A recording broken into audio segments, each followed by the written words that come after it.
Welcome to the Podium. This is a weekly sports show, drops every Thursday on Channel 310, where we discuss the best and the worst sports stories of the week, and we will decide which are the best and the worst stories, and we'll put them on the winner's circle and the podium of shame at the end. We all go through our bronze, silver, and gold medal stories of the week. So here are our co-hosts. We got Russell Dorsey, straight out of Chicago, an actual sports journalist. And then, I'm an LA comedian, and so is my homie Niles Abston. What's up, y'all? What's up, y'all? Welcome to the Podium. Yeah. These two are actually former roommates at Oral Roberts. Yep, that was where I slaved for 2 years for free. And now I'm here. And you finished that degree, right? No, Eric, I did not. Oh. I did not. Sorry I disappointed you and my mother. Well, on that note, let's I remember when Niles called me and told me he wasn't coming back. it was in January of 2015. 16. He called me and I was like, "Hey, bro, when are you coming back?" And he was like, 16. I don't think I'm coming back. Like, bro, what? Yeah, man, I'm gonna see what's going on out here. And then I was like, damn, this man just dropped out of college. But he's doing his thing. Considered a fool because I dropped out of college school. Oh, man. That was a great Niles impression. You even did the... I do be doing it. And like the vague statements of like big things you don't even know. Like, I'm just trying to do my thing. I'm just going to see what's going on out here and then try to make this movement in Hollywood, bro. And I was like, alright, I support you. That was back when I actually gave a damn. I used to hate disappointing people. Now disappointing people is like a sport to me. I'm just how can I piss you off today? This is one of my things. I don't know. After being a comedian, you're you get used to it. Yeah, you've been doing it for so long. The self-deprecation is there, man. It's awesome. But speaking of comedians, it's Bernie Mac's birthday, bro. Really? He would have been 60 years old. Rest in peace, Bernie. That Love show. Bernie, man. Uncle Bernie. That was the show. America. Man. Right? Me and my family still do that. Uncle Bernie. Dude, the show was created by Larry Wilmore. I mean, it was a great show. Who you with? Every now and then I go back and watch that Def Jam set, and he's like, I ain't scared of y'all like that. That dude, man, Bernie's just something else, though. The whole point of that show was, children are terrorists. Yep. We do not negotiate with terrorists. Those kids were terrible on that show. Yeah. So the oldest daughter on the show, one of my friends matched with her on Tinder or something like that. She was on. I probably shouldn't be saying this, but yeah, he swiped right on the girl who played the oldest daughter, and she's really smart. She has 3 degrees or something. She listed all her colleges. I guess she was trying to brag. Okay, you're on TV and you went to school. I haven't done either one. And she'll I don't know. But yeah, he matched with her, so that was dope. Yeah. Russell, how about you? Have you covered any games recently or? Been doing some high school football. Last week, Yom Kippur. All the schools in the area. That's why we had to shoot the show quick so I could go out to that game because they had Yom Kippur on Friday. So a lot of the schools pushed the games to Thursday night. So been doing a lot of that and writing about the playoffs for Baseball Prospectus. Check me out at Russ_Dorsey1 on Twitter. Check out my latest story. But man, writing about baseball, a little football, a little bit of everything. Okay. That's cool. And for those of you who don't know, Yom Kippur is our Day of Atonement. And Jewish holidays are weird because we literally start at sundown. We start at sundown. Our holidays are on a lunar calendar. We're kind of like trolls. I don't know. We're weird people. We start shit. We make no sense. But black people need a Day of Atonement. That's not fun. Well, we put it all in one day. Catholics, they have the confessional box where they do it all the time. We're just no. We're just gonna do it all in one day. It's efficient. All of your sins are done. You just complain until you fall asleep. Yom Kippur is over, and bam, no more sins. No more sins. No more sins. It's just out of thin air. Wow. Yeah, we're great. We're great people. But should we get started with our bronze medal stories? All right, Russell, what's your bronze medal story today for the podium? All right, for me today, the bronze medal story I have is who's the NFL MVP so far through 4 weeks. So you have two teams that really separated themselves. The Chiefs. The last couple weeks. That's the Kansas City Chiefs and the LA Rams, where you guys are. So my two MVP candidates so far this season, Kareem Hunt, rookie, and Todd Gurley. Yeah. If you look at the stats, Kareem Hunt has 68 carries for 502 yards. He's the only running back over 400 yards. Yeah. But 502 yards, 4 touchdowns, and averaging 7.4 yards a carry. Mm-hmm. That's insane. Yeah. Especially for a rookie. Yeah. On a really good team like that. Right. And then you have Todd Gurley, 86 carries, 362, 4 touchdowns. He also has 234 yards receiving and 3 touchdowns. So if you had to give it away right now, I'd probably definitely give it to Kareem Hunt. What he does for that offense, that team as a rookie is insane, especially since he wasn't even supposed to be the starter, let alone an amazing commodity like he's become. He was definitely supposed to be the feature back. That's why, for everybody that got him on their fantasy team, he was definitely a great grab. That first week, he surprised me. He turned up. Like, he's a great back. I think the Chiefs are, just the momentum they have right now. We already knew they had the defense.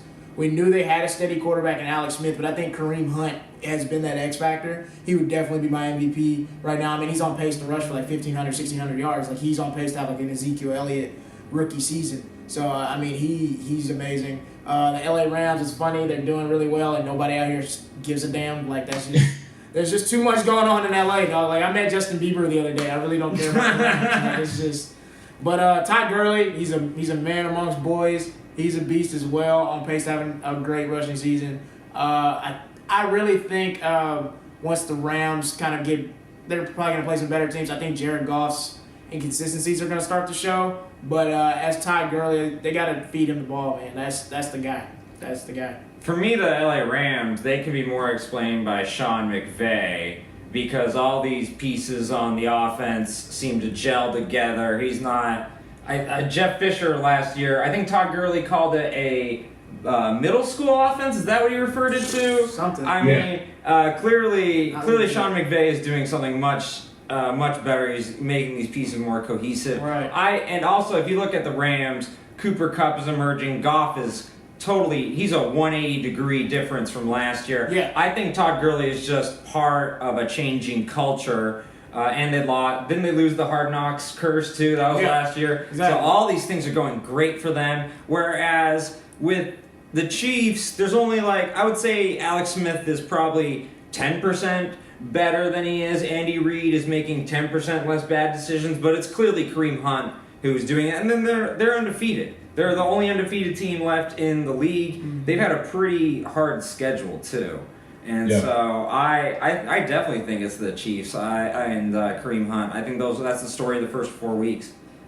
Definitely. Eric, to hit on what you said a little bit, Jeff Fisher, basically, he got Todd Gurley killed last year, and he handcuffed Jared Goff. Yeah. Now, you can say what you want about Jared Goff not being ready for the NFL, and that's a valid reason.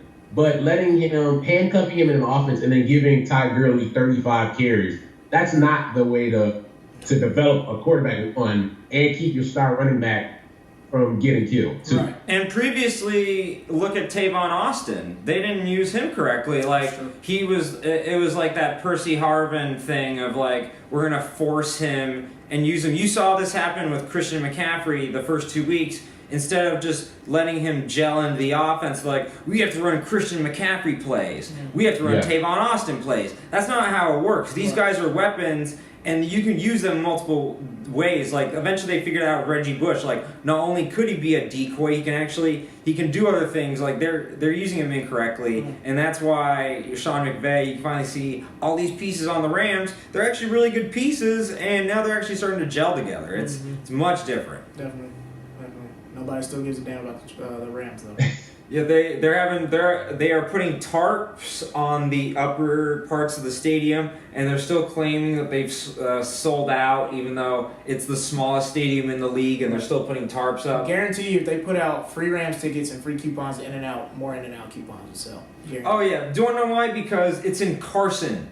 It's so hard to get there. Yeah. It's, for those of you who don't know, with LA, the more east you go, the poorer it is, and therefore the more east you go, there's more traffic, less public transportation, et cetera, et cetera. And it's just so hard to get out there. It's so hard to get parking. I believe the parking costs $100. The gentrification is coming, people. Who can afford $100 parking but the owner? Like, first of all, it's better to watch the NFL on TV than actually being in the stadium. I agree. Watching a game in the stadium is overrated. Unless you're at the Superdome. Exactly. The Superdome is the greatest venue ever in sports. I have gotten drunk there. I agree. Something like that. Yeah, man. Yeah. You want to go with your bronze next? Okay, well, my bronze, since we're on a football track, my bronze is, can Tom Brady overcome his defense? Because Tom Brady is having another stellar year and at an age that's unprecedented, truly, yet his stellar quarterback rating does not compare to the quarterback rating of the opposing team because of what his defense is allowing. Every single game, the past 4 games, Tom Brady's had a really good quarterback rating. I think no interceptions or and yet he is struggling to overcome this morose and terrible defense. Yeah. And people, they built it up in the offseason. Oh, they signed Coney Ealy and others. It's going to be even better.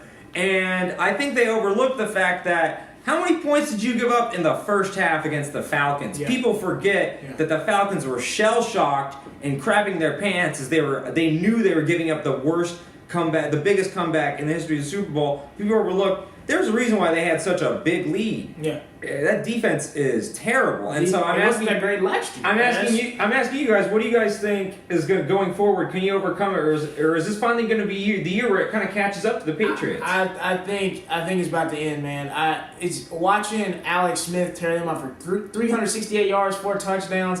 I mean, Deshaun Watson had a great game against them. Oh, yeah. I mean, every team... Looking like a young Tom Brady. Yeah, I mean, every team... I mean, they beat the Texans, but Deshaun Watson still put 33 on them. And so it's just like, who put 42? Who was it that put 42 on them? Somebody put 40. I mean, every quarterback they played besides Drew Brees has basically torn them apart. Yeah. 300 yards, 4 touchdowns. Cam Newton had a field day on them. I mean, the Patriots did almost come back, but it's still like they couldn't stop the Panthers from scoring. And so it's just like, it's this thing. Tom Brady's putting up 35 to 40 points a week, but the other team's doing the same thing. And I mean, it's a game. Somebody has to get a stop, and it's just not the Patriots lately. I don't. It's looking bad. The AFC is too tough with the Raiders and the Broncos playing well this past weekend, and just with the Chiefs on the roll. I don't see it happening for them. I think both of those points you guys make are great. Now that was actually the Chiefs in that week 1 who put 40 they plus put on 42 them. Wow. And then I think if you just take the record for itself, they're 2-2 right now. They could easily be 1-3 because they should have lost to Deshaun Watson and the Houston Texans. I thought the Texans were gonna take it. And 1 or 2 mistakes by the Texans down the stretch cost them that game. But if you look at the overall AFC, like Niles mentioned, you have the Pittsburgh Steelers, who are always going to be contenders. You have the Baltimore Ravens, who are a surprise contender. Yeah. You have, depending on how Derek Carr's back is, you have the Raiders. Yeah. You have the Denver Broncos, who are playing really good football. So surprisingly well. And then the Buffalo Bills. Who thought the Buffalo Bills were going to come out and be 3-1? Their defense is legit. Yeah. Now, when you come down, when the rubber meets the road, will the Bills be there? Who knows? But for right now, they're better than the New England Patriots. Who thought we would say that? So I just think there are too many things for them to overcome right now. And they just need to figure out a way to simplify and not give up 30 points a game. They got to get 3 and outs, man. Well, I'm going to pose a question to you guys. They have a very valuable trade piece in their backup quarterback in Jimmy Garoppolo.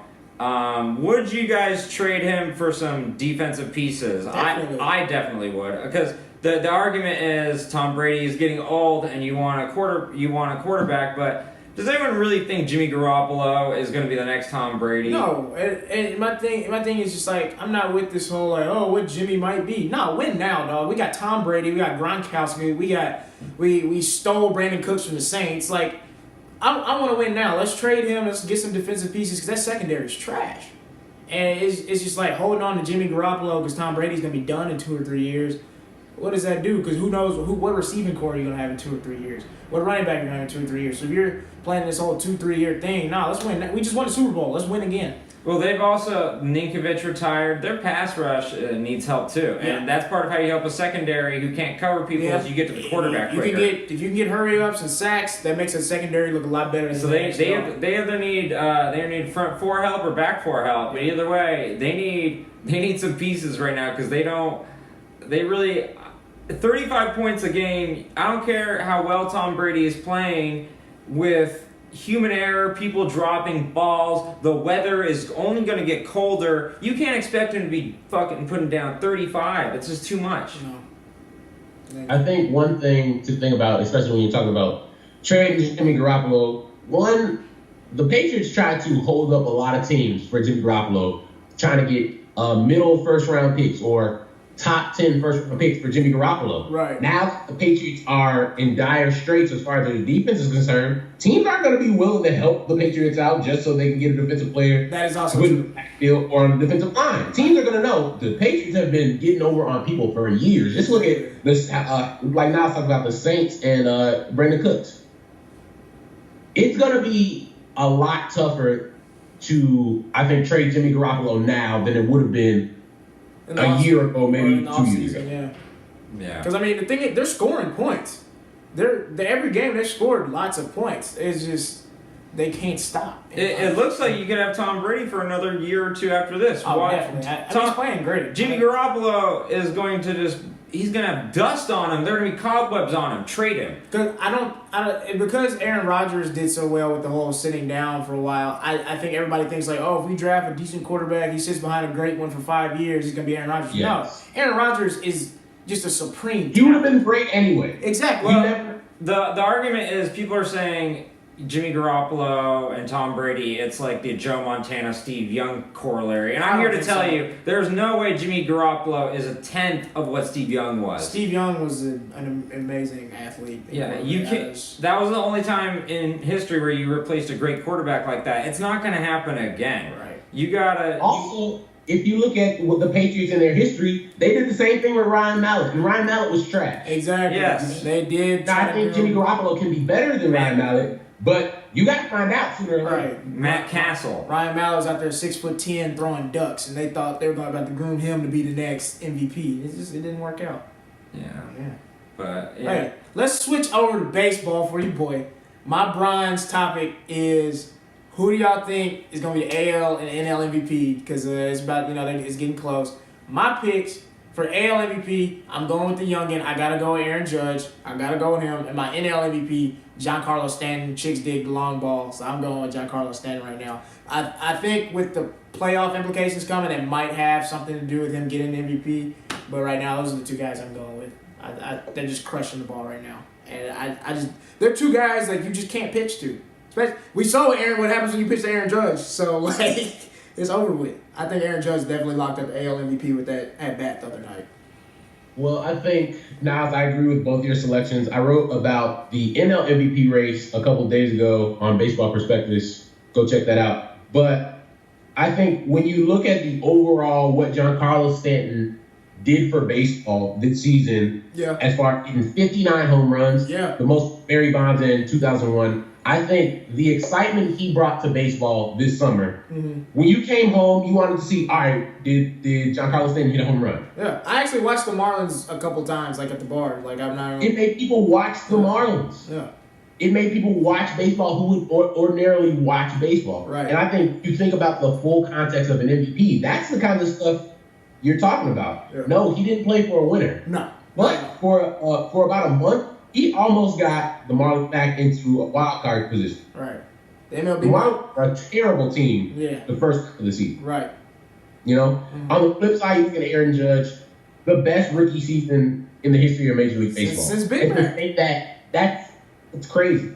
You have a guy who hit 50 plus home runs as a rookie. Yeah. Now people want to say, okay, he's 25 years old, he's older than other rookies. I don't think it matters. I think if you look at the first half he had, He's also bigger than other rookies too. That has a lot to do with it. I mean, the first half he had, to have the struggles that he did in July and August, and then to find his swing again and to put on the last month like he did, I think that's stuff of MVP. Yeah, I think so too. I mean, as an Angels fan, Right, I'm going to have to say he's Mike biased to Mike Trout Trout. being Mike Trout. out for a portion of the season, he's still the best player in baseball. I mean, the impact he had on a garbage team. This Angels team is trash, and he's carrying them like LeBron, but no one cares because he's boring as shit. Exactly. And that's the thing. He doesn't talk. He actually, I think he's a really good role model. He doesn't really like get into trouble, and I think that's an issue actually for these kind of things. He's on a sleepy team. The Angels fans, I'll be honest, we're terrible fans. No, we're not really like pumping up. This guy's the best player in baseball. Yeah. We pretty much have Joe DiMaggio, and Right, literally. He's amazing. Joe DiMaggio before he hit the sprinkler. I was cracking up. This one sports journalist, he tweeted the other day, he was saying how, like, this dude is the best player in baseball probably in the last decade, and if he walked down the street, most of America wouldn't even know who he is or care. Just a normal Like, dude. he's LeBron of baseball right now. Mike Trout is amazing. This is the sad part about Mike Trout. Mike Trout has been the best player in baseball for the last 2-3 years. 3, maybe 4 years. He could have arguably won the MVP his second year in the game. Yes. He's gonna end up hitting 600 home runs. Yeah.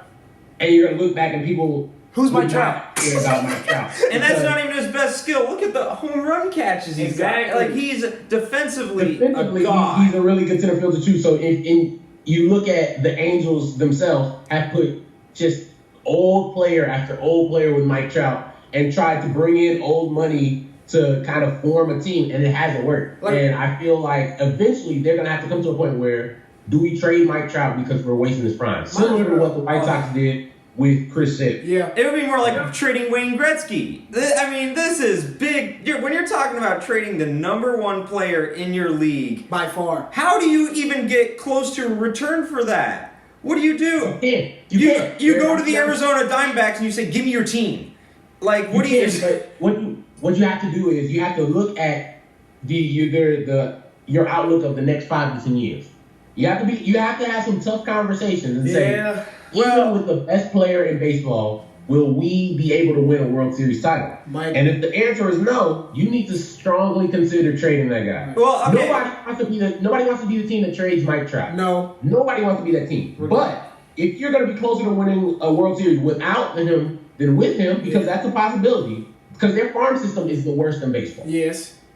The worst in baseball. So you have to start rebuilding. I don't know any Angels prospects that have proven themselves in the last couple of years. And they used to be, I can tell you, I grew up in Utah. Their farm team was in Utah. I used to see really good players. I used to see K-Rod, Sean Figgins, Salmon. I saw a lot of really good guys come up through the farm system, and now there's really no one they can bring up. I mean, they've had one good draft pick in like 5 years, C.J. Crone, University of Utah, but he's a DH who's like a power hitter. I mean, like, really, you drafted a DH. Congrats. Right. And the one thing I will say counter to what you're saying, Artie Moreno, who is the owner, he will spend money.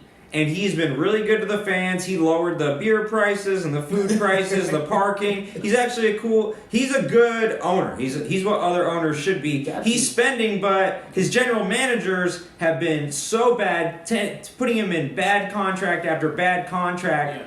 I believe in the owner. I don't believe in the general manager. Yeah. So if you can get a general manager to build a team around Mike Trout, I know Artie Moreno will fund it.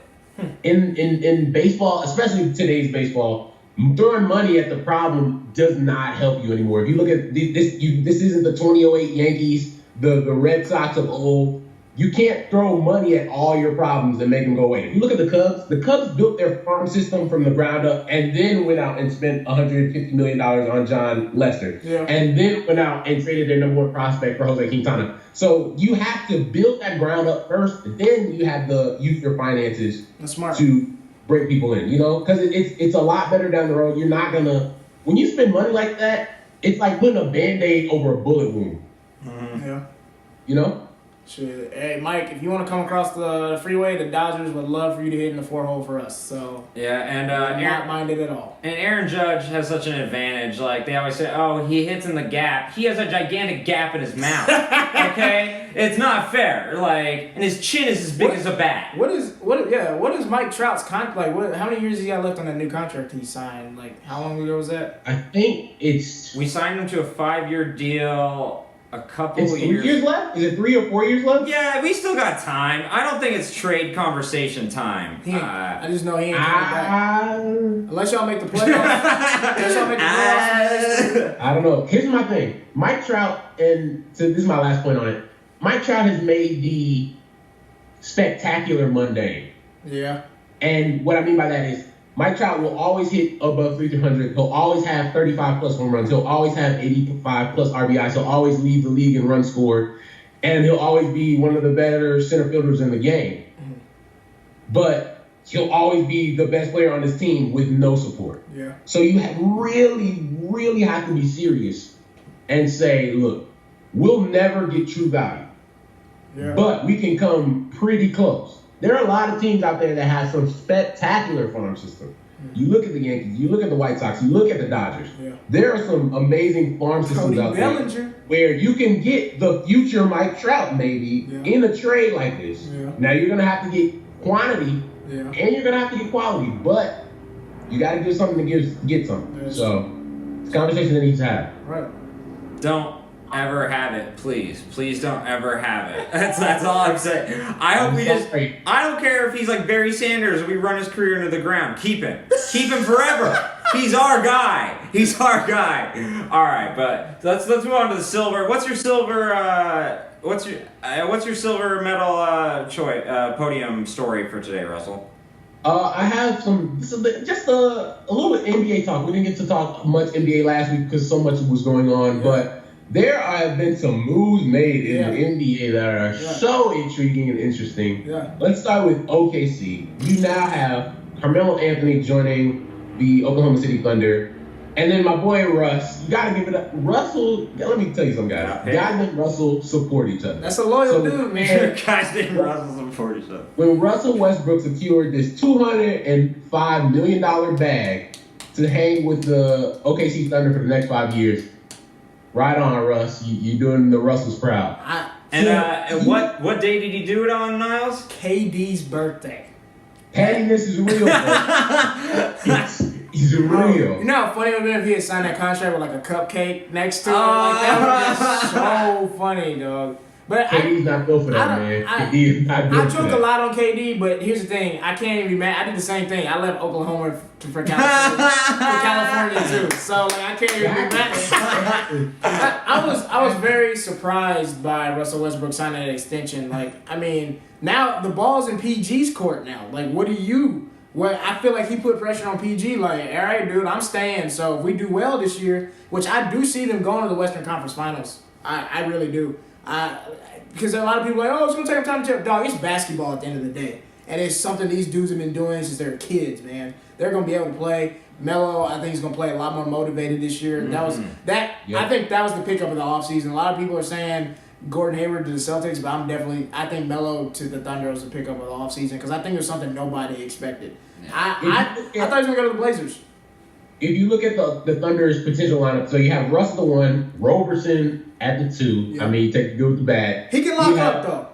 You have PG at the 3, and then Melo's going to play the 4 permanently this year. Right. And then Steven Adams at the 5. Yeah. I think that's a really good lineup. That lineup problems for everybody. I say that matches up with the Warriors because here's the thing. I was explaining to somebody last week. The Thunder were a top 5 defense in the NBA last year. They locked up, and so the 2 guys that they lost were Enes Kanter and McDermott. And so you take the top 5 defense and you throw Melo and PG on as wing scorers now. I don't see anybody just really like you got to beat San Antonio. I don't see them as a factor with OKC now. They're old. And Houston, I don't see them as big of a factor anymore. I think it's Golden State or OKC, and I think it's a toss up between the two. When you look at OKC, especially on how they're going to score, people say, well, there's only one basketball. You have all these guys who like to play isolation ball. Look, it'll take a little bit of time. Because if you look at the Miami Heat that first year, it took some time. It took almost half the season for them to get. And they still went to the finals. And they still went to the finals. Right. So I think you got Russ, Roberson, and PG are all going to create up top, specifically Russ and PG. Right. Then you're going to have Melo playing a lot of the low block. Now, people think of Melo as a shooter, but Melo is dominant in the low block when he's motivated. Can get down. Melo can get down in the low post. For sure. So that pick and pop and pick and roll game with Melo and PG or Melo and Russ, that's going to be lethal. That's nasty. Lethal. The only problem is the bench. That's who I. Well, you make a good point that getting rid of Enes Kanter and Doug McDermott, who were like they were turnstiles. Kanter couldn't stay on the floor. Real. They were turnstiles. They could not stay on the floor because that San Antonio series, they had to get them off the floor. Yeah, if you can't play defense, you are useless. So they do have a great fives, but Roberson he is not on offense. So essentially, you're playing 4-on-5 when you're on offense, and then in reality, all those guys they play isolation ball. I think if you looked at Melo, Russ, and Paul George, you have the first, second, and ninth most usage rate. Yeah. Now that's gonna there is only one basketball, and it is going to be hard to blend all three of their styles because they all like to dominate. Yeah. And so it's going to be a thing of, in the beginning of the Miami Heat thing, it was like they would take their turns. Okay, LeBron, it's your turn. And then it'll be my turn later, and it never worked out. Right. They had to figure out a way where it was more like improv or jazz, where you play off each other and it's more in the moment, and you can't decide whose turn it's going to be. But it's going to take them a while to get that. It's really complex basketball, and they will be the second best team in the Western Conference, no doubt. But if you're looking forward to playing the Golden State Warriors, who they play together as a unit, the sum of their parts is greater than the whole. Mm-hmm. Whereas with this team, it's going to be very reliant on these floor or ceiling performances of, yes, maybe Melo can get 40, maybe PG can get 30, but maybe they're getting 10 and 13 and their efficiency rates are terrible. So I think this team has a good chance of getting hot for 4 games against the Warriors, but that's their only chance. They are not going to be a consistent team. They have to hope for just really big moments from these guys. My thing with the Thunder is, there's one basketball, but I feel like that's tough on the defense as well. You don't know what to expect coming down the floor. Because you also have to remember, you're saying they played 4-on-5 last year. They basically playing 1-on-5 last year. If you watch them in the playoffs, every time Russ stepped off the floor, it was like a negative 30 team to player ratio. They were awful when he stepped off the floor. And so, but now you have a team where Russ doesn't have to guard the best guard on whatever team they're playing. Now you can tell Andre Roberson, look, you've got the best guard on the opposing team. Lock him up. Russ is fresh on offense. That's scary. A fresh Russell Westbrook. He was fatigued the whole season last year and averaged a triple-double. Now you got this dude who's about to be fresh. He doesn't even have to guard the second best player. Paul George is going to guard the second best player. So now you got Russell Westbrook with all his freedom. He did average like 11. He averaged 11 assists last year. I don't see that going down, especially with somebody like PG on the wing, somebody with Melo on the wing. And so my thing is, they did have these high usage rates, but it's because they had to. Yeah. Paul George, who else was on his team was going to score last year? Melo, who else was on his team was going to score last year besides Porzingis down on the low post? They didn't have these guys that can make things happen. So now I don't have to do that anymore. So it's not, a lot of people are like, oh, these guys are alphas, they have this huge usage rate. Yeah, because that's what they're paid to do, and they have to do it if they're even going to have a chance at winning. Now I don't have to do that. I can play a role, and I can drop 20 to 25 points standing on the wing and moving without the ball and letting Russ set me up. Because I think a lot of people underrate Russ's ability to really set his teammates up because, he's such a dynamic force going to the rim. Well, I do agree with you in this way. Carmelo Anthony, this will be his most motivated year he's ever had. For sure, he's got to prove it. Every single game, it'll be like someone told him his wife tasted like Honey Nut Cheerios. Okay, he will be so motivated this year, and I'm so excited for that. You know, it's gonna be a lot of power jokes this season.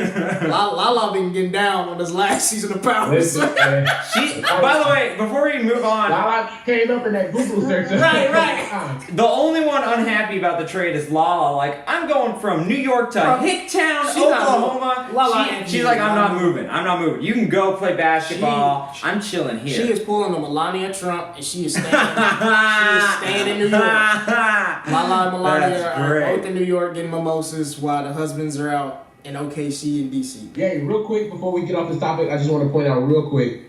People forget the Warriors actually got better this offseason. Yeah, they did. They had Nick Young to an already dominant bench. They did. I forget about that. Their whole starting rotation intact. But they're going to be a problem. Yeah. Like, people still need to... Oh, they're going to win again. They're going to win again. They got the Israeli sniper, Omri Caspi. And then you look at the Cavs, they just brought in D-Wade after his buyout with the Bulls. Peanut butter and jelly.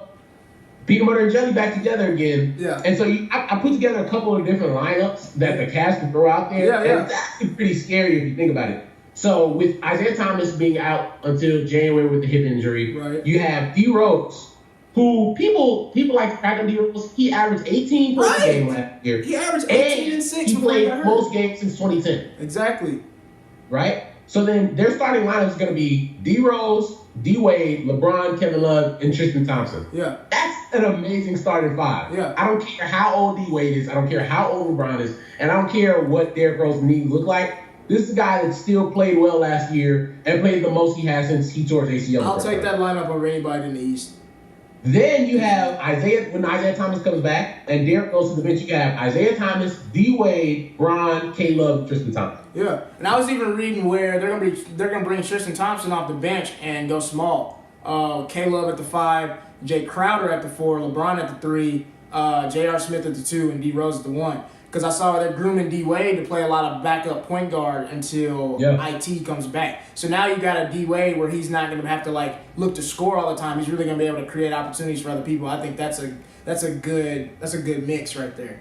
And you can make an argument that the Cavs have the best bench in the NBA. Yeah. They have Jay Crowder, J.R. Smith, Derrick Rose, Shannon Fry, Jose Calderon, Kyle Korver, Amon Shumpert, Richard Jefferson. Jose Calderon can really be an X factor, I think, for them in the second unit. I think he's just as good as a lot of backup point guards on any team. He's had experience being a starter before. He plays defense. He hustles. He makes those extra effort plays. And those are the guys LeBron likes playing with. He could be like a Dellavedova type player like when they played the Warriors a couple years ago. So I'm excited about the Cavs. They have starters playing on the bench. Yeah, I'm excited about the Cavs, man. And if Kyle Korver can make a shot this playoffs, I think they'll definitely be in there.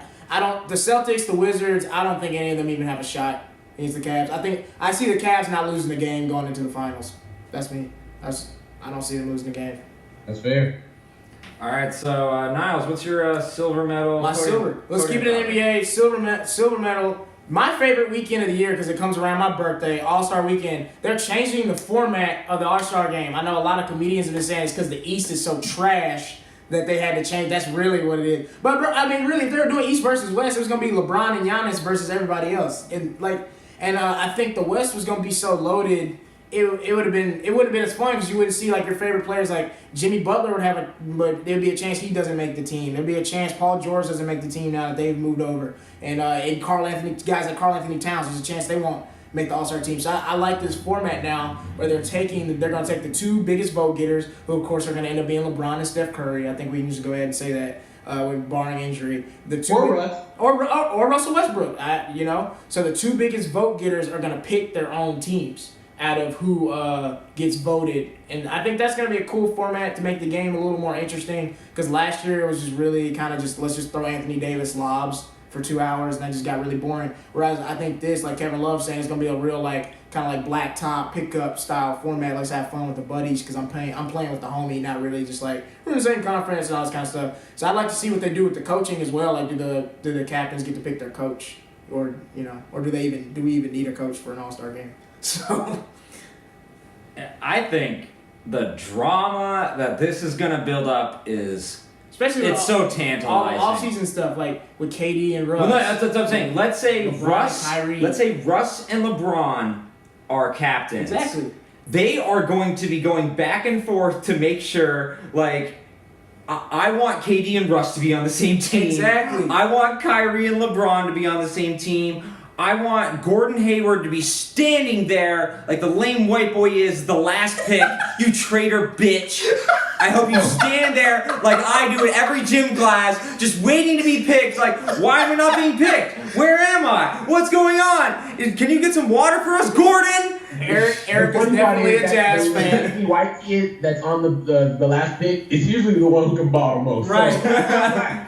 Eric is definitely a salty Jazz fan. Gordon does, that's cool. Man. But I think that's a really cool format. Yeah. You look at, I think a really cool thing was to have people do it actually on the court where, all right, Giannis, I got you. That would be crazy. KD, I got you. So you can actually see who the last That would is be dope. I never thought about it like that because I know they're either thinking of doing like a selection show or something like that, just make it a big spectacle. Because I think that makes it more fun. It's gonna be out here in Hollywood too. I want to see if I can swing some tickets to that since it's gonna be out here in LA. But I would definitely like to see if LeBron's gonna pick a Kyrie or if Russ is gonna pick KD. It's just even other things like that's the best. Draymond. I guarantee like the Thunder players wouldn't want to play with Draymond Green. You know, it's different. It's different ways. Because now it's like, okay, I don't have to play with this guy. So you can only imagine what this NBA group message is like. Hey, nigga, like don't pick PG. Like I got PG. So I think it'll be interesting because at the end of the day, like these guys are getting paid to play basketball, but they're still just like we were in school. You know, you want to play with your friends. That's the whole reason KD went to the Warriors.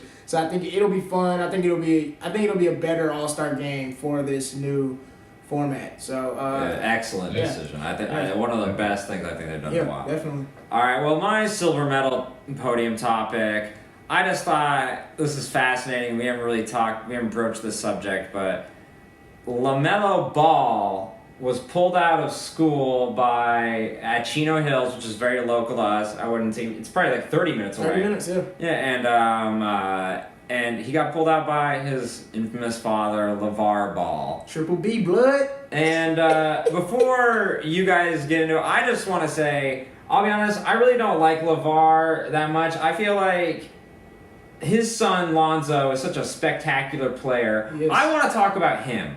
I don't want to talk about your obnoxious dad, who is just, he gets in the way all the time. And I feel like the big issue is like, yes, LaMelo at the moment is under 18, but Lonzo is over 18. Mm-hmm. He is his own man. He should be able to make his own decisions. And I feel like it's a little bit helicopter parenting, even after the kid is an adult, like saying, I can control your decisions, when it's like, let LaVar do what he wants. Let Lonzo do what he wants to do, LaVar. Like, but I don't know. I could see both ways of it because he's obviously not a bad parent. No. He's got some great kids, but I don't like the way his kid's got this amazing spotlight, and then he jumps right in front of his kid's spotlight. It's like he's like, oh yeah, this is great. It's like, let your kid have the shine first, and then you can talk. That's my biggest issue with him. But now I want to jump on this first, or you want me to do it? Here's one thing, because I'm a big everybody knows I'm a big LeVar Ball fan. I'm a big UCLA fan. And they got their own little reality show on Facebook that's really good, Ball in the Family. And I think what's good about the show is, I think for, like you said, we see these hot takes, these big headlines. With their reality show, you get to see the behind the scenes of these headlines to see what's really going on. And if you watch the show and you see this, LaVar is not really making these decisions. It's really a big thing. They're building a brand, and they're building a family brand. And so it's not this whole thing, he's controlling what Lonzo does, he's controlling whatever. This has been the goal. It's crazy. It's like, here's the thing, like a lot of families, like especially in Black America, what LaVar is doing is what a lot of our parents have tried to do for us, or have even, attempted to do, but it's like working. And so, like, what this has been the plan since Lonzo was like 5 years old. All three of my boys are going to play for the Lakers. We're going to have a brand, and we're going to do this. And so, literally, he's just speaking these things. He's telling you what's going to happen, and it keeps happening because this is something they've been working on for 15, 20 years now. So, to him, what he's saying, I've been saying this forever, it's just now you're putting a camera in my face. And so, I think it's more of the sensationalism of LaVar because the ESPNs and the Fox Sports Ones and all these people keep throwing the camera in his face and keep throwing pictures of him on the internet. He can't tell them to stop putting the camera in his face. He's got a brand to build. He's got things to sell. So I'm going to keep talking if you keep putting this camera in front of me. He does say some crazy stuff. He said Lonzo and Steph Curry, that's not even a comparison right now. But him saying those things makes you think like, all right, I'm really ready to see what Lonzo's going to do this season. So I don't really have a problem with what he does. I just think he believes in his kids. And I mean, what's bad about that? He's built a brand for himself. You know, I don't see any problem with that. I mean, sorry, but before we get to it, I just feel like the brand is icky, though. It's like the Kardashians. They're all like the same L name, and it's just, I don't know. What's wrong with that? To me, it's just like, let the kid build his own brand. I feel like he's glomming on, and I feel like there's just like, as a Jewish person, I would love to see how the money management works in that family, because I feel like he's doing a little bit of Jerry Heller stuff where he's taking a little bit too much. I feel like you should. There is stuff where Lonzo and Lamelo could be taken advantage of incredibly, and I feel bad for them, because it's like, it's your dad, you love him, and you can't say no sometimes. Lavar they just started a rap label for Lonzo. Lamelo just got his own shoe. What else could they take advantage of? They're doing everything. He's the youngest person to ever have a shoe, and But it's like, let's say you want to do your own thing. Would you really like your dad to be a part of it? I would love for my dad to be a part of it. You must have a good relationship with your family. I don't like this. I would love. I just think it's so like. It's like if Venus and Serena's dad would have started a tennis brand for him. And I think what Venus's dad, we could talk to him. I bet he was like, damn, I wish I did what LeVar did and start my own brand. But counter to that, and I'm glad you brought that up. Look what they did. They were two of their own women, and they both went in their different directions. Their dad was very vocal too. There's also this age of social media, because if you actually look up an interview from when was it Venus or Serena had that interview when she was like 12, and he steps in front of the camera and goes off on the reporter in the middle of the interview. And so, like, I mean, if social media had been around, we'd probably saying the same thing about him. But I'll let sorry, Russell. Yeah. No, you guys are good. I'm gonna break down two things first. I'm gonna break down LeVar the parent and LeVar the businessman. Yeah. Okay. Starting with LeVar the parent. LeVar the parent has gotten his three sons 3 Division I scholarships to a terrific university. Right. LeVar the parent has helped coach his oldest son to being the number 2 overall pick in the NBA draft to his hometown Los Angeles Lakers. Trains him himself. LeVar the parent has been involved heavily in his kid's life. Yep. And if we look at the pure parent aspect, don't you want, if you ask any parent, black, white, blue, whatever, clear, their goal is going to be to love their kids, to get their kids into college, and not only get them into college, but to have it paid for, and give them, their kids, the best life they could possibly have, in that which is better than theirs. Right. And I think if that's the criteria that we're judging LeVar Ball by, he's hit on all 3 of those. Father of the year. Oh, for sure. I'm not saying he's not a great father. So if you ask any parent, they will all tell you, I made a lot of mistakes with my kids. And when you look back in the next 20 years, maybe LeVar says, you know what, I did a little bit too much. Yeah. And maybe he doesn't. But that's okay, because parents make mistakes. Right. Do I think LeVar should take Lamelo? Yeah, it's so confusing. They're all L's like the Kardashians. It's so confusing. What's his LeVar take Lamelo out of school? No, I think that's a bad decision, because I think when you're in high school, this kid's 16 years old, 16 and a half years old. There's a lot of growing up you do in high school. There's a lot of learning experiences you have in high school. Yeah. There's a lot of friends that you make in high school. Now, will all of them be your friends once you become a grown adult? No. I probably have 6 or 7 really, really tight friends I've had since high school. Yeah. Still to this day. Yeah. And that was almost 6 years ago. Right.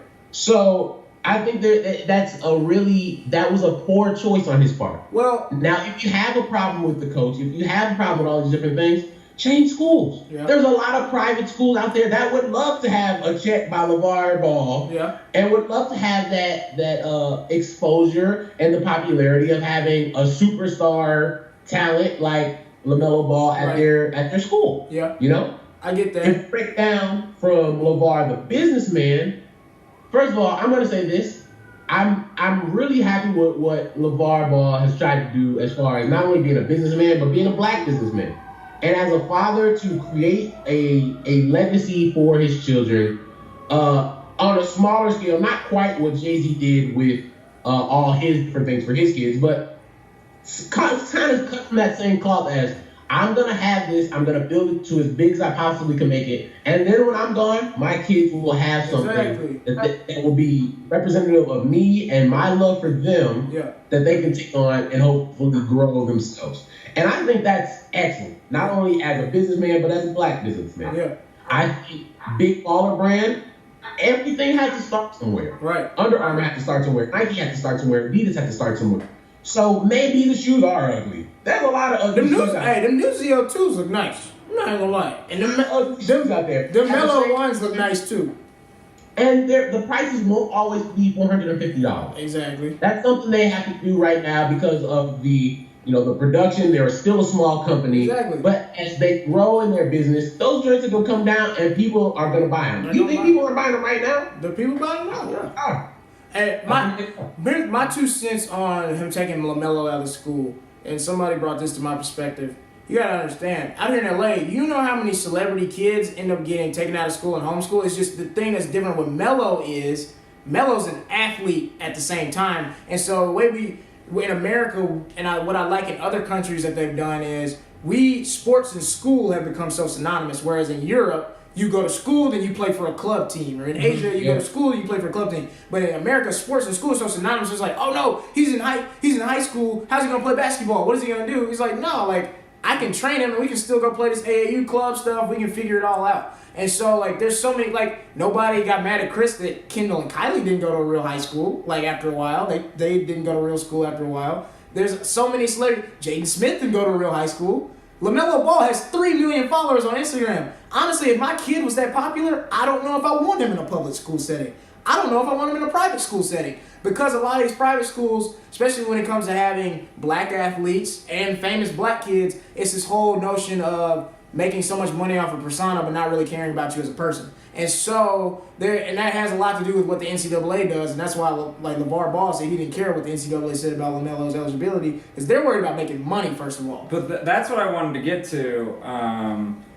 He is... first of all, what Russell said was great, and I agree with 99% of it, but I feel like if he had just stepped back 10%, a little bit, there'd be so much better decisions. For instance, the shoe thing, Adidas was talking about, they had a multi-$100 million deal for him that LeVar Ball basically squandered, and that's first of all, that's squander. He said no. Yeah, that's I Dad, I love you, but $250 million would be nice, and that's a legacy you can live for your family, and that's more than that. But in the years to come, why wouldn't you take the deal and then start your business from there? And not only that, you're at the point where you're meddling so much now that LaMelo's ineligibility is in question. They're wondering if he can even go to UCLA, or he has to do a year in Australia or Europe. Maybe UCLA's like Brandon Jennings.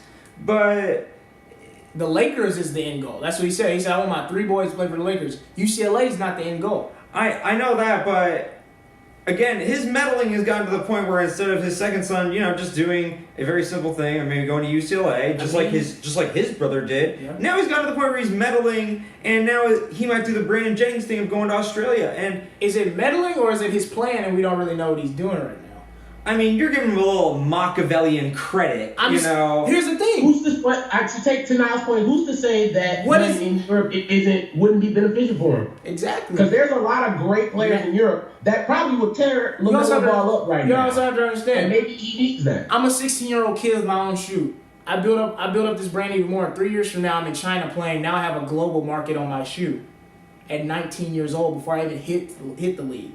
That's unheard of. I guess all of this, for me, I just wonder, as a 16-and-a-half-year-old, is this his decision or is this Lavar's decision? And that's what makes me uncomfortable, because if I knew somehow that it was his decision, it would be better, but how do I even know that when he's 16-and-a-half? Maybe he doesn't even know. Yeah. But it's how many decisions? Point, Eric, I think if you ask a lot of 16-year-olds, if you ask my parents, I didn't get to decide. Exactly. That's what I'm saying. With me, yeah. you're going to get that. You're my child. I make the decisions until you turn 18 or until I feel that you can make your own decision. So it really doesn't matter what Lamelo wants or doesn't want right now. Yeah. We can critique all we want about, well, he shouldn't be taken out of school or he shouldn't be doing this or he shouldn't go play in Europe. That's his father. Yeah. And Lamelo is Lavar's son. So we really can't parent for him. Yeah. We can make all the estimations and all the guesses about how good or bad he's parenting, but we'll never know until we see how LaMelo Ball turns in 10 or 15 years if the right moves were made or not. There was a lot of good parents out there who made every right decision for their kids, and their kids still ended up on crack or whatever. Yeah. You know what I'm saying? Yeah. Casey Anthony's parents said they were good parents, so, you know. Well, I was going to end it on a positive note, but you had to come in there. Russell had put it in so succinctly. I had to ruin the moment. You had to take a crap on his bow that he perfectly tied. I had to ruin the moment. I was about to thank Russell. And black on black crime right here on the podium. Alright, well. We talking about crack cocaine. We talking about Casey Anthony. We went off the tracks. Alright, well, I feel like I should be screwing up the show, but I'm just gonna move on to the gold medal topic. It was right there. Alright, yeah, crack ahead. Anyways, the gold medal topic for each of us, this is our best topic of the week. We think this is the most important story of the entire week. So, what do you got, Russell? My number one topic of this week for my gold podium topic is the MLB playoffs right now. There's no time like October baseball. It's one of the funnest times of the year for me. One, I love baseball, but two, the excitement of the playoff atmosphere. Ballparks are packed. You're getting home runs. Legends are created in October. Yeah. And if you look at the wild card games already, with Arizona beating the Rockies and the Yankees beating the Twins, these have been amazing games already. Oh, yeah. And these were just the four teams that didn't win their division. Wild card. So divisional matchups, you have some excellent games with really great pitchers, some of the best players in the league. You have Arizona taking on the Dodgers, Washington taking on the Cubs. You have Houston taking on Boston, Cleveland, New York. There are some great matchups there. Yeah. And so I kind of broke it down, and this morning I kind of just wanted to see, all right, who do I feel does better, who I think matches up with who, and I came up with my prediction for the playoffs. And so I have the Arizona Diamondbacks. I'm sorry, Niles, I love you. We've been homies for a long time, but I got Diamondbacks taking out that Dodgers their last 6 appearances in the regular season.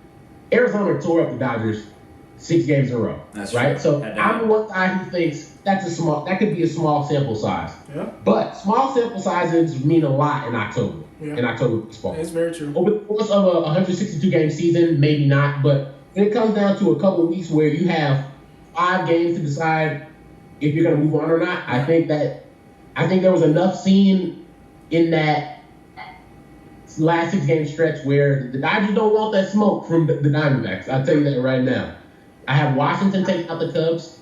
Of course, you look at it like the defending World Series champions. Yeah, the Cubs struggled all year. Yeah. Yet won 92 games, which is an amazing feat. Right. Most teams in the World Series don't even make it back to the playoffs, let alone be in a wild card game or a division series. Yeah, they surprised me.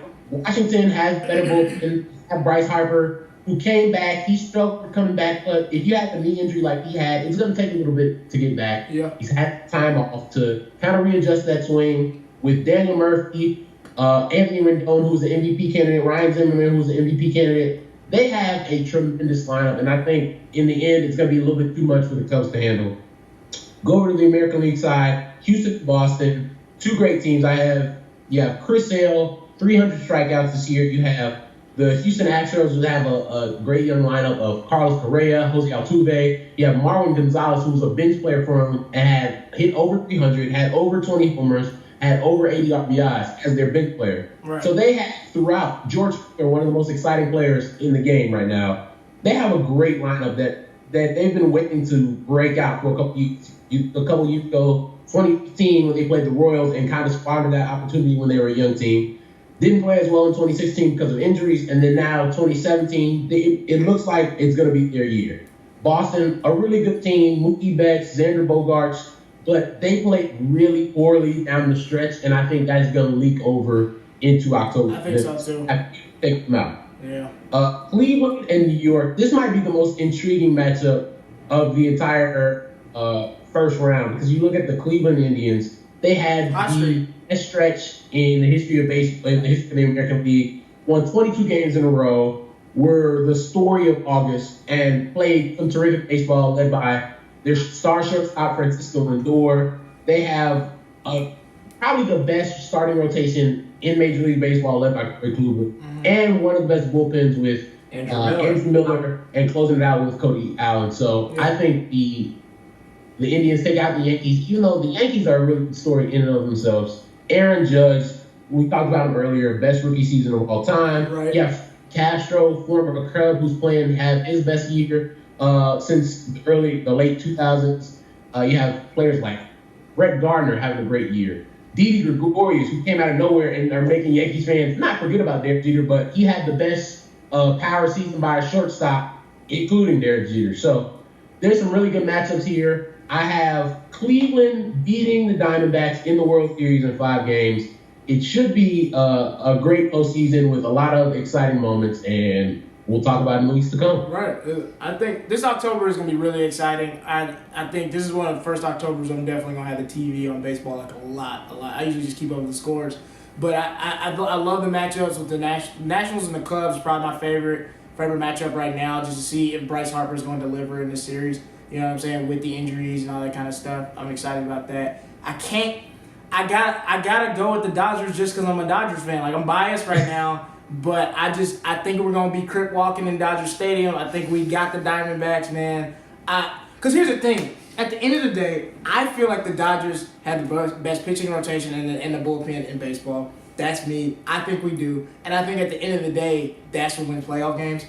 And so, if Clayton Kershaw is known for in the playoffs not playing up to his potential. Or it's either he doesn't play up to his potential or we don't score runs when he pitches. And so, like, I think this postseason we can pull it together. We did have a little cold streak, but I think we're going to pull it together. Because I love you, I'm going to make this small case for the Dodgers to win the series, right? So if you look at the Dodgers, you're right. They have one of the best starting rotations in baseball, arguably, with Cleveland. They have Yu Darvish, who they brought in at the trade deadline. Right. They had Clayton Kershaw. They had Alex Wood, who had one of the most underrated seasons. Yeah. By You weren't even talking about it. Their bullpen was one of the best in baseball, closed out by Kenley Jansen, who's one of the best closers in baseball. Yeah. Their lineup is stacked. Cody Bellinger, who arguably had the second best season. Yeah, second best rookie season. Yeah.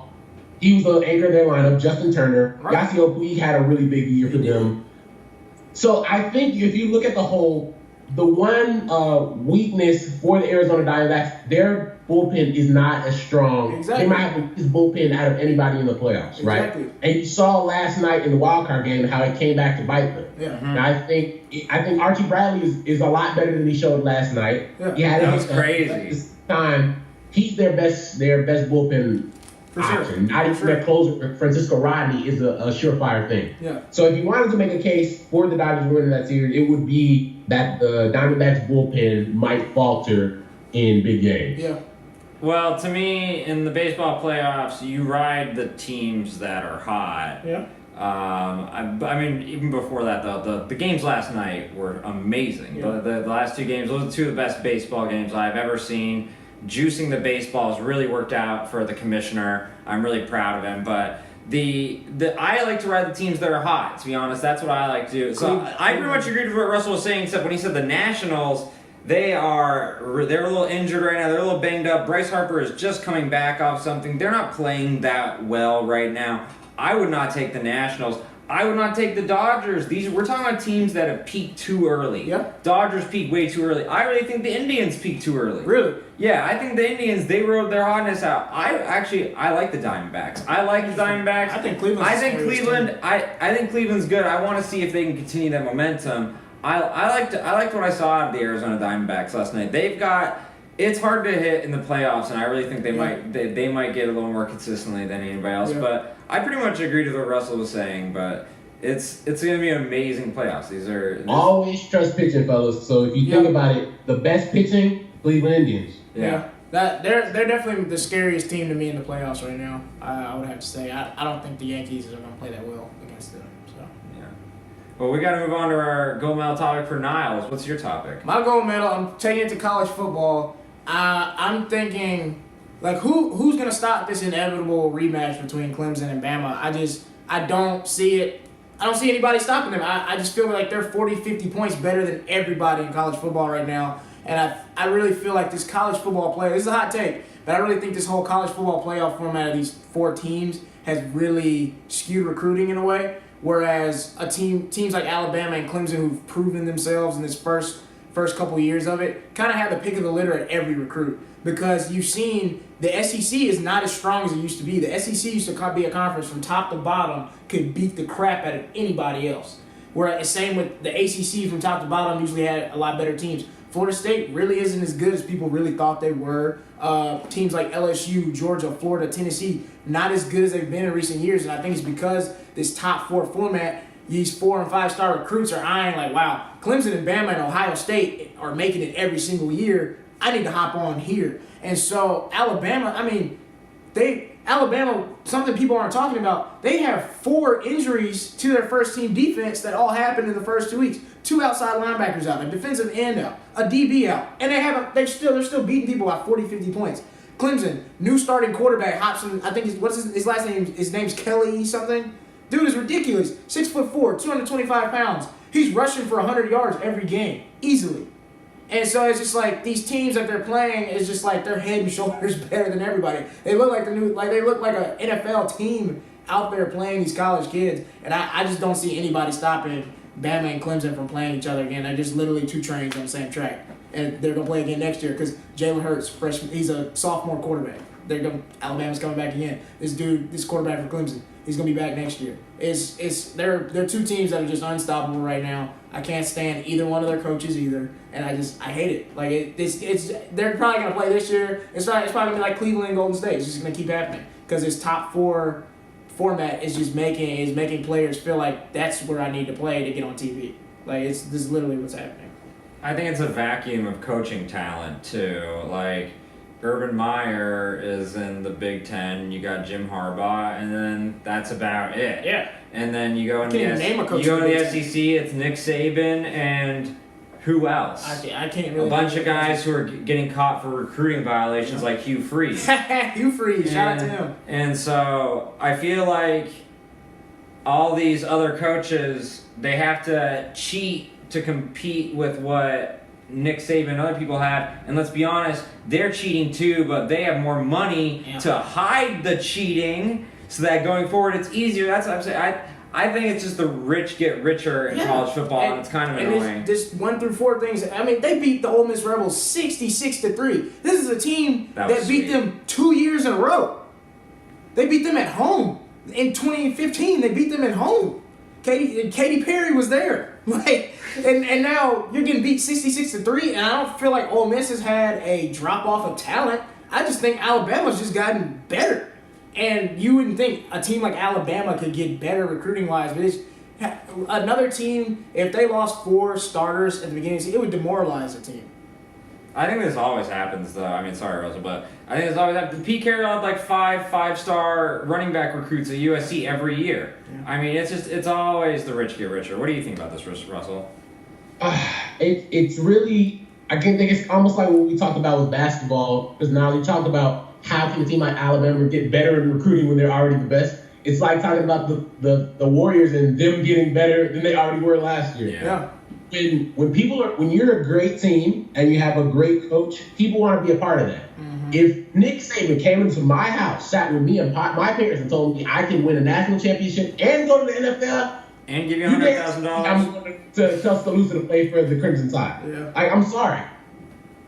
If you look at all the other teams in the college football playoff, you look at a team like Michigan, who's always supposed to make this jump to win the college football playoff. Right. Why haven't you done it? Notre Dame. Yeah. I think we need to ask the other teams questions, not ask Alabama and Clemson questions. Yeah. Why hasn't the Michigan and Michigan State and Ohio State, why haven't they been able to beat those teams? That's true. What are you doing that is prohibiting you from making that leap to the next level? You're right. You keep talking, you got this Jordan deal at Michigan, yeah. you brought in Jim Harbaugh, you have all these top recruits, you got Jabril Peppers, you have all Amari Darbo, all these players in the past that you've had in the last couple of years.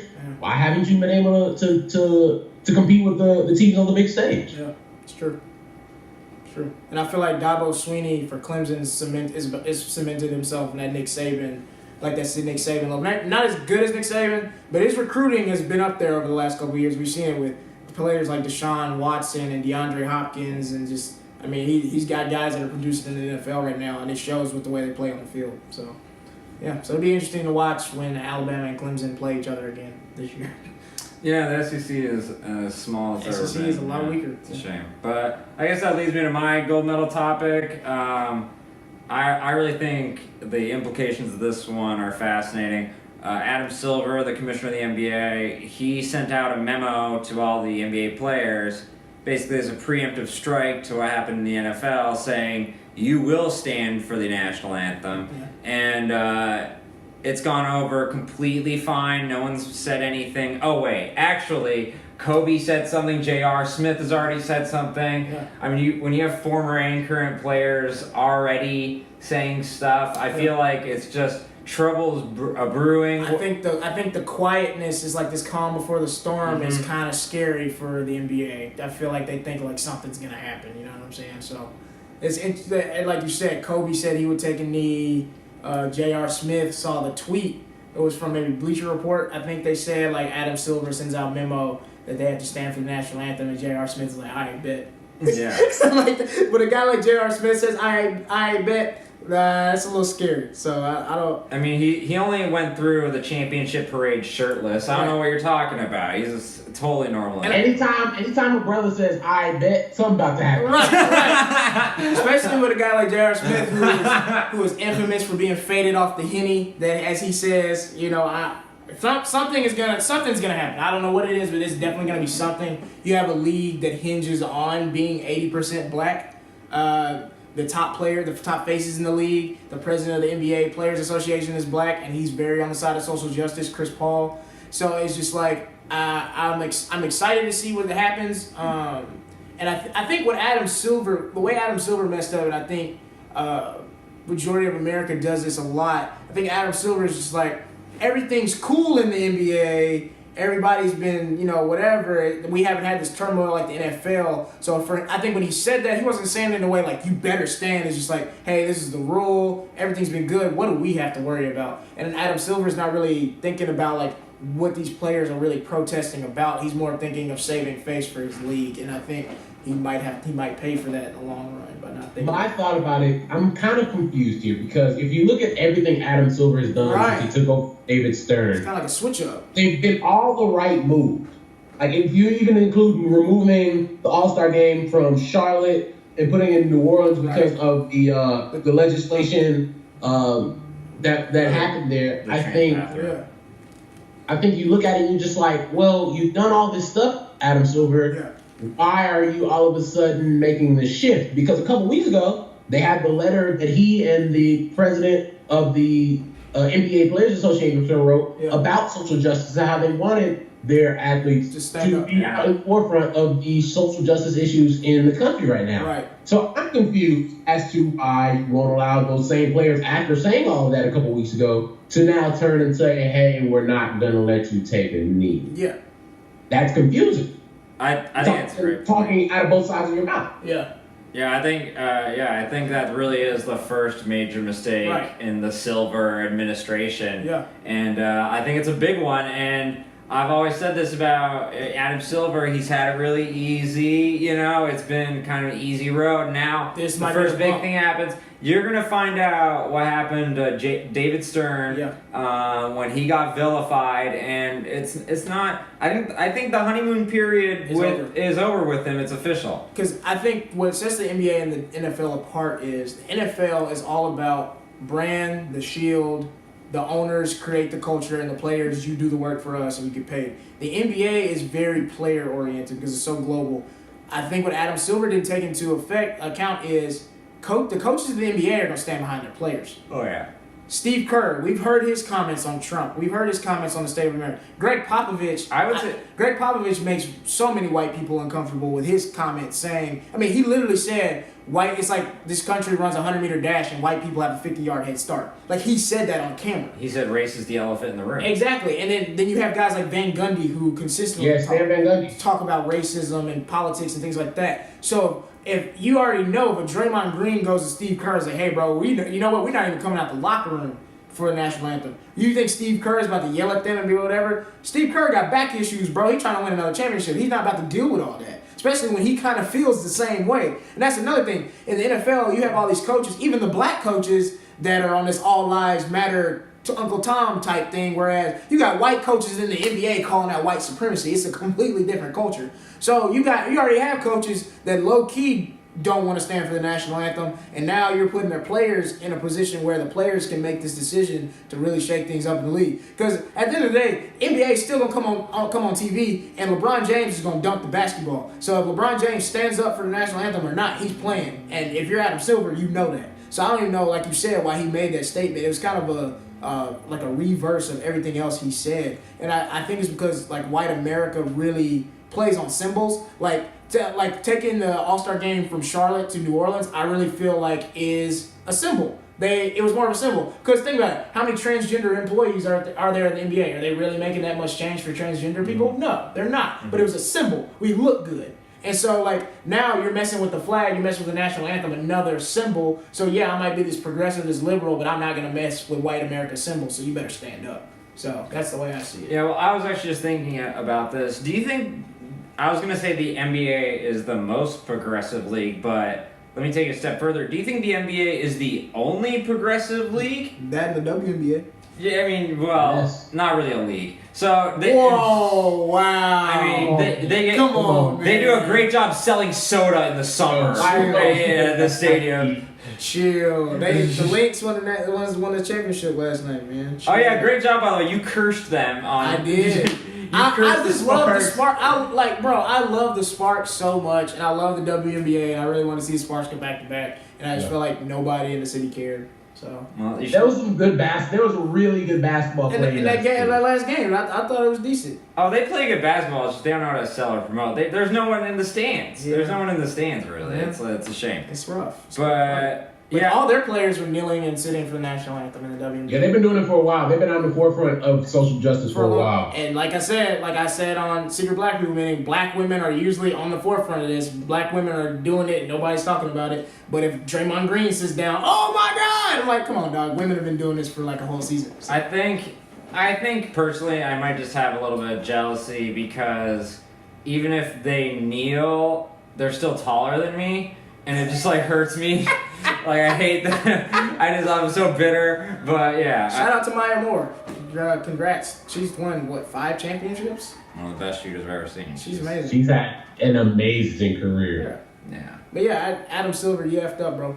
Yeah, that was a great point, by the way, WNBA. I didn't even think about that. But nobody's watching. We will be right back with the Podium of Shame and the Winner's Circle right after commercial for one of our Channel 310 shows. Be right back. So my dad used to always try to connect with the young people. Oh no, he's one of those. Always try to connect with the young people. No. This nigga took the dude's song and put it in his sermon. No. This nigga was like, you know we're from the gutter. I was raised on peanut butter, hoodles and noodles for dinner. We ain't have a lot of gutter, peanut butter. We had all the noodles, orange pack, red pack, pink pack. This is the Podium. We're about to do our Winner's Circle right now. So we're choosing the best of the best stories today, and then we will choose gold, silver, and bronze of whose stories were the best. So let's start. What's your Winner's Circle story for today? Winner's Circle, I'm going to go with Coach Andy Reid of the Kansas City Chiefs. I think he's one of the most underrated NFL coaches of all time. Because when you look at it, I mean, he has literally made a career out of winning games and winning playoff games with quarterbacks that people like literally don't want. Like he revived Mike Vick's career. What he's done with Alex Smith is not a superstar. He's not bad. He's like kind of the middle of the road quarterback. But what he's done is put a team around Alex Smith and really brought that dog out of him, I think. And I think Andy Reid is just, I feel like the Chiefs could really be a Super Bowl contender this year, and I think Andy Reid is the X factor there. So that Andy Reid's my guy on the Winner's Circle podium for sure. All right, for me, I'm going to choose the MLB playoffs as a whole. This is probably the most exciting I've ever seen. They needed this for TV. The last two wildcard games are the two best playoff games I've seen in a decade. Yeah. They have been so amazing, juicing the ball. I guess really juicing the ball in baseball. That's really my winner's circle. It has done so much for the game. Yeah. I love it. Yeah. What's your winner's circle choice today, Russell? My winner circle choice is the Chicago Bears quarterback situation. If you think about it, the Chicago Bears brought in Mike Glennon as a free agent to be their starting quarterback. And Mike Glennon is going to make $18 million guaranteed this year. Now, a lot of people say, oh, that's a lot of money for a dude who sucks. Yes, you're correct. However, it's only 1 year. After this year, he can be cut, and all you would have paid is the $18 million. Also, people aren't aware of what NFL quarterbacks make, and they make a lot more than $18 million. So they were just basically paying low-end starter quarterback money. True. Now, the good side, if you're Mike Glennon, you just got benched for a rookie. However, you got $18 million to suck for 4 games. So Glennon, you're going to the bank. Right. On the other hand, you have Mitch Trubisky, the Bears' number 2 overall pick in the 2017 NFL Draft. Right. Rookie out of North Carolina, should be the truth. Very athletic, very strong arm, very accurate, and it's going to be really interesting to see what he does here in the Windy City in weeks to come. That's very good. I can't argue with that one. Should we start ranking the stories? Gold, yeah, let's see silver. who should get gold. I mean, anytime you hear money, like Mike Glennon might be winning. I might have to put Mike Glennon up there. He is banking. I'd probably go Mike Glennon. And who'd you say? I had the MLB playoffs as a whole and juicing the ball. Yeah, I'd probably say MLB playoffs first, Mike Glennon, and then Andy Reid third. All right. That's what I would say. That's just me. All right, and now to the podium of shame. These are 3 people or stories or whatever who they deserve to be on the podium of shame. So, Niles, who's your choice? Russ took mine. So what I'm going to just say is the NFL quarterbacks as a whole, podium of shame. This has been the worst year of quarterback play I've ever seen in my life. And honestly, I feel like this is proof if you don't believe there is a God, there is a God. Because all this Kaepernick stuff, and then all of a sudden all these quarterbacks look like the guys that got their talent taken from Space Jam. Like, it's literally terrible. Like, I've seen guys in college and high school throw the ball better than this. And then I saw the Titans are thinking about signing Brandon Weeden. Brandon Weeden's like 46 years old. He played for the Yankees for a year or two and then went down to Oklahoma State and then got drafted. Like, it's ridiculous. Teams signing guys out of the Arena Football League. I mean, it's just like Deshaun Watson looks like an all-pro already compared to the rest of these terrible quarterbacks. And now with Derek Carr going down, are they going to sign Kaepernick? The Raiders. Like, it's just, the quarterback situation in the NFL it's shameful. Literally. Yeah, that was actually going to be my podium of shame, Jay Cutler. And the fact that we have Jay Cutler, who's putting his hands on his hip like he's a fucking girl at H&M waiting for her mom during a Wildcat play. We signed him instead of Colin Kaepernick. I don't know what we're doing. That was going to be my podium of shame. But, you know what? It's going to be my podium of shame. Adam Silver. It's over for you. The honeymoon is over. You've officially made your first bad move. And as a Jew, I'm so glad because you're being way too popular. You're getting way too popular. Everyone's loving you. Yeah. I love seeing you take it down a peg because in the end, David Stern, I really thought he got shit on too much. And guess what, Adam Silver? This is part of the job. Yeah. The honeymoon's over. Welcome to the podium. And I think, like I said, Adam Silver, he's gotten to move in symbols, and I think he picked the wrong symbol. Yeah. Donald Sterling, symbol. Transgender bathroom law, symbol. Yeah. American flag, national anthem, symbol, and he took the wrong side on this. It's like when they did the dress code. Exactly. Yeah. It's just like my homeboy Iverson, they did that because of him. Yeah. So Russell, what's your podium of shame? This guy. I have Cam Newton on my podium of shame this week. Ooh. Cam Newton is somebody I've been wanting to give the podium of shame award to for a while now, but just didn't have the platform to do it. But thanks to our show, now we do. Cam Newton, let's take it back to you for you guys. September 2016, right after a shooting in Charlotte, he came out and talked about how he's a black as an African American, he's concerned with things that are going on in the community and as far as the police and how the police are treating of people of color. But then comes back in the same quote and talks about how we as black people should want better for ourselves.